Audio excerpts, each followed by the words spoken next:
여기서는 영상이니까 이제 수업 때 이제 좀 절대가 있는 부등식을 이제 기본적인 이제 절대까지 있는 부등식 어떻게 다룰지 기본적인 이론들부터 다시 좀 남기려고 합니다. 자, 그래서 이제 좀 대표 19번 같은 것들을 이용해서 절대값이 있는 부등식을 푸는 방식이 뭐였는지 좀 이야기할게요. 자, 3-x의 절대값과 자, 그리고 10-x의 크기 비교라는 이 식에서 자, 이제 절대값이 있는 식을 우리가 다루는 기본적인 원리는 절대값 안에 있는 식이 양수일 때와 음수일 때 두 가지 경우로 나누어서 이제 푸는 거였죠. 그러니까 이제 실제 절대값 안에 있는 식이 양수로 나올 때와 이제 음수일 때 부호를 이제 음수일 때 이제 그 절대값 안에 있는 식이 양수일 때와 음수일 때의 x의 범위를 이제 좀 정해서 이제 푸는 게 우리가 이제 기본적인 작동 원리인데 자, 우리가 여기서 3-x가 0 이상일 때와 3-x가 0 미만일 때가 말 그대로 절대값 안에 있는 식이 양수일 때와 음수일 때라고 이제 생각을 하시면 되겠고, 보통 우리가 이제 등호는 이제 양수일 때를 이제 가정에서 이제 붙여주죠. 사실 어느 쪽에 붙어도 상관없지만. 자, 그래서 3-x가 이제 양수일 때, 그럼 이제 그 등호 안에가, 이제 절대값 안에가 그대로 풀어져서 나오고요. 자, 이렇게 이제 10-x를 붙여서, 자, 이렇게 이제 좌우를 이제 비교하는 식이 돼야 되겠죠. 자, 그러면 이제 여기서 이제, 그러면 이제 여기 두, 이제 식을 이제 연립부등식처럼 생각해서 이제 x의 공통 범위를 구하는 게 이게 풀이의 이제 시작입니다. 자, 그러면 이제 여기서 3-x의 범위가 양수일 때는 이제 x의 범위가 이제 3 이하인 거고, 여기서 마이너스 x, 마이너스 x를 이제 양면에서 없애주면 3은 10 이하니까 x가 3 이하이기만 하면 이 절대값 있는 부등식이 항상 이런 모양으로 변신을 하기 때문에 자, 지금 이런 부등식 모양에서 이제 이렇게 풀리는 이제 최종 모양이 이제 참인지 거짓인지 판단하는 게 중요하죠. 자, 그래서 지금 여기서는 참이니까 x가 3 이하이긴 하면 우리가 여기 있는 부등식이 무조건 참이 된다라고 할 수 있으니 여기 있는 이 범위가 그대로 이제 문제에서 말하는 절대값이 있는 부등식의 해외 범위 중에 하나가 되는 거고요. 자, 그럼 3-x가 0 미만일 때에도 이제 같은 방식으로 풀어서 실제로 만들어진 부등식의 x값의 범위를 구해줍니다.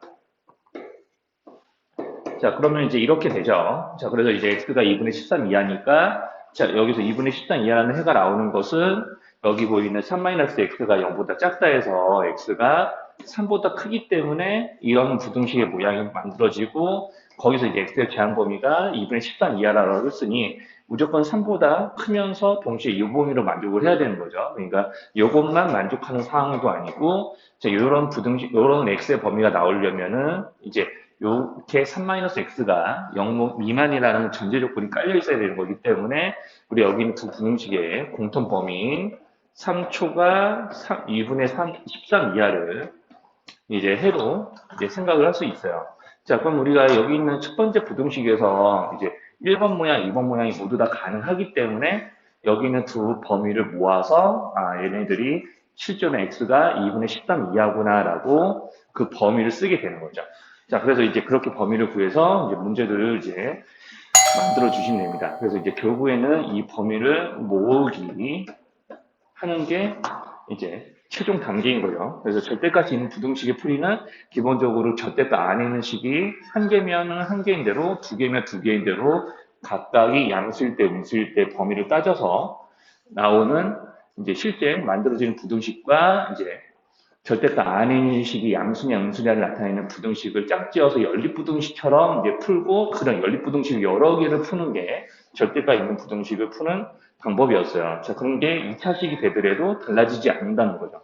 그래서 우리가 표 23번 같은 거 좀 보시면은 자, 이제 표 23번 같은 거 보시면 자, 여기서는 이제 내가 x제곱 마이너스 2x 마이너스 2와 그리고 이제 절대값 x-1의 두 개와 크기 비교하는 부등식이 나오잖아요. 자, 그럼 이제 이것도 이제 똑같은 방법이라는 거죠. x-1이 0 이상일 때와 0 미만일 때로 나누어서 풀어주기. 자, 그래서 절대값 안에 있는 식이 0 이상이냐, 0 미만이냐에 따라서 부등식의 모양이 달라지고 해도 달라질 것이기 때문에 각각 따로따로 풀 때 주의해야 될 거는 자, 여기는 이렇게 해서 지금 아래줄에 적고 있는 이런 모양들은 다 이렇게 x-1이 0 이상에는 가정하에 만들어지는 거죠. 자, 그러니까 얘네도 연립부등식 만들어서 x의 범위 구하시고 여긴 여기대로 x-1이 0보다 작다는 이 식의 범위도 똑같이 자, 이렇게 범위를 바꿔서 푸시면 돼요. 그래서 이제 유제 23-3번이나 이제 대표 2, 3번은 이렇게 이제 각각 이렇게 두 부등식을 풀어서 여기서 나오는 이런 해 범위들 다 모아서 이제 해를 나타내시면 됩니다. 자, 그래서 이제 이런 강도로 이제 풀면은 되는 것들이 기본적인 부등식이 있는, 절대값이 있는 부등식인, 풀이인 건데, 이제 어제 이제 내용이 어려웠던 거는 23-2번이죠. 그걸 바로 해보도록 할게요. 자, 유제 23-2번도 이제 우리가 이제 방금까지 다뤘던 이제 풀이 방법이랑 다르지 않습니다. 이제 절대값이 이제 쳐져 있는 식이 있죠. 자, 절대값이 쳐져 있는 식이 있고요. 자, 이 절대값이 쳐져 있는 식이 x보다 작아야 합니다. 라고 했고요. 자, 그러면 여기서 이제 저 부등식의 해를 풀었더니 이제 해가 어떻게 나오냐? 그걸 이제 구하라고 하는 문제인 거잖아요. 그러면 이제 똑같아요. 자, 절대값 안에 있는 식이 0보다 크냐 작냐라고 놓고 이제 푸는 거죠. 그러니까 이 선생님이 어제도 얘기했지만 그냥 이거를 그냥 기본적인 풀이법에 맞춰서 이제 잘 풀 줄 아는 게 제일 중요해요. 지금 중학교 2학년식이잖아요. 그래서 우리가 이제 이 문제에서 이제 조금 핵심은, 자, 저기는 절대값 아닌 식이 0 이상일 때 0 미만일 때로 나눠서 내가 부등식을 다룰 수 있냐. 근데 그 과정에서 우리가 이제 근해 공식을 이용해서 나오는 어떤 이제 x에 대한 이제 x 범위를 결정해주는 이제 x제곱 마이너스 x제곱 마이너스 x 마이너스 3이 0이 되게끔 하는 x의 값이 근해 공식으로 구해질 텐데 그 근해 공식으로 구해진 무리수의 범위를 무리수의 이제 위치를 이제 예상하는 것들이 이제 좀 두 번째로 중요하다고 했었죠. 자, 차례를 해볼게요. 자, 처음에 이제 x제곱 마이너스 x 빼기 3이 0보다 크거나 같을 때와 그리고 두 번째 x제곱 마이너스 x 마이너스 3이 0보다 작을 때로 나눠서 부등식을 다뤄야 되는 거고, 자, 그러면은 식이 이렇게 나오고, 자, 여기를 풀게 되면 어제 했던 것처럼 x가 3 미만 마이너스 1초가 이런 범위가 나오잖아요.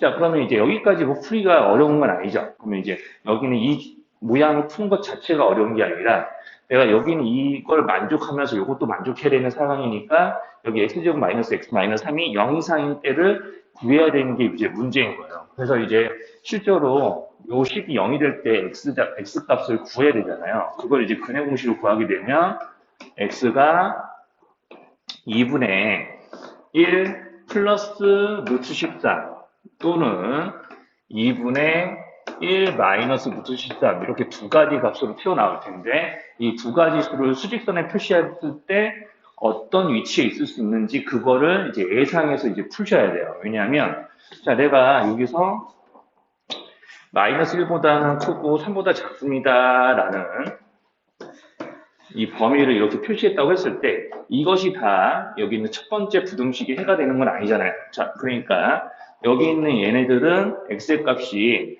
자, 여기 보이는 큰 수인 요놈보다는 크거나 작은 수인 요놈보다는 작거나 해야 되는데 자, 우리가 이제 여기서 흔히 학생들이 2분의 1 플러스 루트 13이 여기다가 이제 나타냈을 때 여기는 3하고 마이너스 1에 비례해서 왼쪽이 있는지 오른쪽이 있는지 그거를 이제 알아내는 과정을 거쳐야 되거든요. 그걸 모르면은, 자, 요놈의 위치가 어딘지 모르면은 얘네들이 이 중에서 어떤 부분만 이 부등식이 이 마이너스 1보다 크고 3보다 작은 x를 보면서 어떤 부분만 해가 되는지 모르니까 여기 얘네들의 위치를 이제 적당히 저기라 나타내기 위해서 우리는 루트 13의 범위를 조금 이용할 필요가 있어요. 보통 루트 시점이라는 거는 3하고 4라는 연속한 두 정수 사이에 있죠. 보통 우리가 무리수의 위치를 수직선에 나타낼 때는 좌우에 있는, 바로 이웃에 있는 두 정수를 좀 찾아요. 자, 그러니까 3과 4 사이에 있다는 건 확실하고, 여기에 1을 보통 더하면은, 자, 여기까지 분자까지 만들어졌죠. 여기서 이제 2로 나누시면은, 아, 그럼 얘네들이 2하고 2.5 사이에 여기에 해당하는 수가 있구나. 그러니까 이제 여기 있는 이 수는 2보다는 크고 2.5보다는 좀 작은 거예요. 자, 그러니까 여기가 이쪽이 한 2라고 치면은 여기에 2라고 치면은 한 2.5보다 작으니까 한 이쯤에 여기는 2 플러스 1 플러스 루트 13을 2로 나눈 값이 있는 거죠. 자, 그리고 이제 여기 있는 이 수도 마찬가지죠. 자, 루트 13은 3과 4 사이에 있기 때문에 거기다 이제 마이너스 1까지 곱해서 내가 마이너스 루트 13의 범위를 만들어 보세요 라고 하면은 이렇게 할 거고요. 자, 1을 더하고 2로 나눠서 우리가 이제 2분의 1마 루트 13의 범위를 구할 거예요. 그러면 이제 이거는 실제로 어느 시점이 있냐면 2분의 마이너스 2죠? 마이너스 1, 2분의 마이너스 3이죠? 2분의 마이너스 3이에요. 1.5예요. 그러니까 마이너스 1과 마이너스 1점 사이에 여기 해당되는 수가 있는 거죠. 자, 그래서 이제 내용으로 돌아가 보면은 그러면 이제 마이너스 2가 이쯤에 있다고 치면은 얘네들은요 한 이쯤에 어딘가 있겠지라고 예상할 수 있는 거죠. 마이너스 1과 다시 할게요. 자, 1과 1에서 이제 루트 3을 뺀 것을 2로 나눈 것에 이제 해당하는 지점이 저기 있는 거니까 그러면 이제 여기 이제 이 식을 만족하는 x의 범위는 요것보다는 크고 요것보다는 작은 거잖아요. 자, 요것보다 크거나 자, 2분의 1 플러스 루트 13보다는 크거나 이제 2분의 1마 루트 13보다는 작거나 자, 그럼 공통범위가 여기서 이제 만들어지게 되는 거죠. 자, 그래서 이제 먼저 이렇게 공통범위를 하나 이제 좀 찾았고요. 자, 그리고 자, 여기가 0보다 작아질 때 라고 했고 그러면 이제 여기서 x제곱 마이너스 x 마이너스 하면 x보다 작다. 자, 우리가 풀기 쉬운 것부터 먼저 풀어요. 아, 자, 여기 이제 음해보가 돼야 되니까 부등호 방향 바뀌어야 되죠. 자, 이게 이게 부호가 바뀌어야 되죠. 시계 부호 바꿨고 x가 없으시고 마이너스 x제곱 더하기 3은 이 0보다 작다 꼴이 되는 거니까 이제 x제곱이 3보다 커야 됩니다. 이게 x가 루트 3보다는 크거나 그래서 마이너스 루트 3보다 작다라는 모양으로 해가 구해지고요. 자, 이것도 수직선에 나타내 볼게요. 두 번째 부등식도 수직선의 그 x의 범위를 나타내면은 여기가 루트 3이라고 치고 여기가 마이너스 루트 3이라고 쳐봐요. 그러면 이제 얘네들은 1하고 2라는 정수 사이에 있습니다. 자, 그래서 이제 루트 3이 사실 우리가 배울 때 보통 1.732 등등등등 이런 식으로 이제 좀 그 값을 좀 알려준 경우가 조금 문제에서 좀 많았죠. 사실 이 문제 같은 경우는 루트 3의 이제 범위도 이제 계산을 하셔야 되는데, 자, 아무튼 그래서 이제 여기가 1, 여기 2라고 하면 여기가 한가운데가 1.5라고 칠게요. 그러니까 이 루트 3 같은 경우는 1.5하고 2 사이에 있겠구나라고 적당히 예상해서 이렇게 표시하고 루트 3보다 크거나, 자, 마이너스 1000도 마찬가지죠. 마이너스 2하고 마이너스 1 사이에 있는데, 여기에 해당하는 지점, 마이너스 루트 3에 해당하는 지점은 자, 마이너스 2에 조금 더 가깝겠지. 마이너스 1.5보다는 더 작을 거니까. 자, 이렇게 이제 표시해서, 자, 부등식의 범위를 이제 나타내고요. 자, 그럼 이제 여기 있는 이제 x제곱 마이너스 x 마이너스 3이 0보다 작다라는 x의 범위를 나타내야 되잖아요. 그럼 아까는 여기는 두 수 바깥이었는데, 여기는 0보다 작으니까 두 수 사이여야 되겠죠. 두 수 사이에 있을 수 있게 좀 표시를 해놓으시면 됩니다. 자, 그래서 여기는 이제 아까 2분의 마이너스 2분의 1마 루트 13은 이제 1.5, 마이너스 1.5하고 여기 써놨죠. 우리 마이너스 1.5하고 마이너스 1 사이에 있는 거니까 마이너스 1이 좀 더 가깝게 표시했던 걸 그대로 이용해서 여기에 1마 루트 13은 2로 나눈 값이 있을 거고 자, 그 다음에 이제 여기서 2분의 1 플러스 루트 13은 2보다 조금 더 큰 쪽이 있었으니까 여기에다가 2분의 1 플러스 루트 표현해서 요는 두 수 사이에 x의 범위가 하나 더 있어야지 라고 표현하면은 자 이렇게 x의 범위가 하나 더 구해주는 거예요. 그럼 이제 아까처럼 여기 있는 두 범위를 이제 모아야 되죠. 이 두 범위를 모으는 작업이 아까보다는 손이 더 많이 가서 어려운 거예요. 자, 그래서 이제 이렇게 해서 자 이렇게 부등식을 푸는 과정과 그리고 이제 이렇게 2분의 1 플러스 루트 13과 같은 무리수가 어느 위치에 있겠구나, 수직선상에 어느 위치에 있는지 그거를 이제 파악하는 이제 연습을 이 문제로 하신다고 좀 생각해 주세요. 이 능력이 생각보다 이제 3학년 1학기 심화에서도 자주 쓰입니다. 자, 그래서 여기 있는 이 부분을 우선 여기다가 이제 옮겨서 표시하면은 자, 요 수보다는 작으면서 루트 3보다는 크다가 이제 표시가 되죠. 그냥 여기다 그냥 모을게요. 자, 그래서 여기는 이제 빨간색으로 표현한 부분까지 오른쪽 부등식의 풀이에서 끌고 오면, 자, 지금 여기 있는 빗근치 부분들을 모아서 만들어진 x의 범위가 문제에 받아서 이제 구하는 해가 되는 거죠. 루트 3초가 3 미만. 자, 그래서 이렇게 해가 요걸로 구해지면 되겠어요. 하여튼 차근차근 다시 한번 돌려서 보시고, 문제들이 좀 내일 따로 요거 문제 관련돼서는 질문 다시는 안 받을게요. 그래서 요거 관련해서 이제 물어보시는 게 있으시면은 이제 구체적으로 좀 질문해 주시면은 그건 개인적으로 수업 시간에 질문 받겠습니다.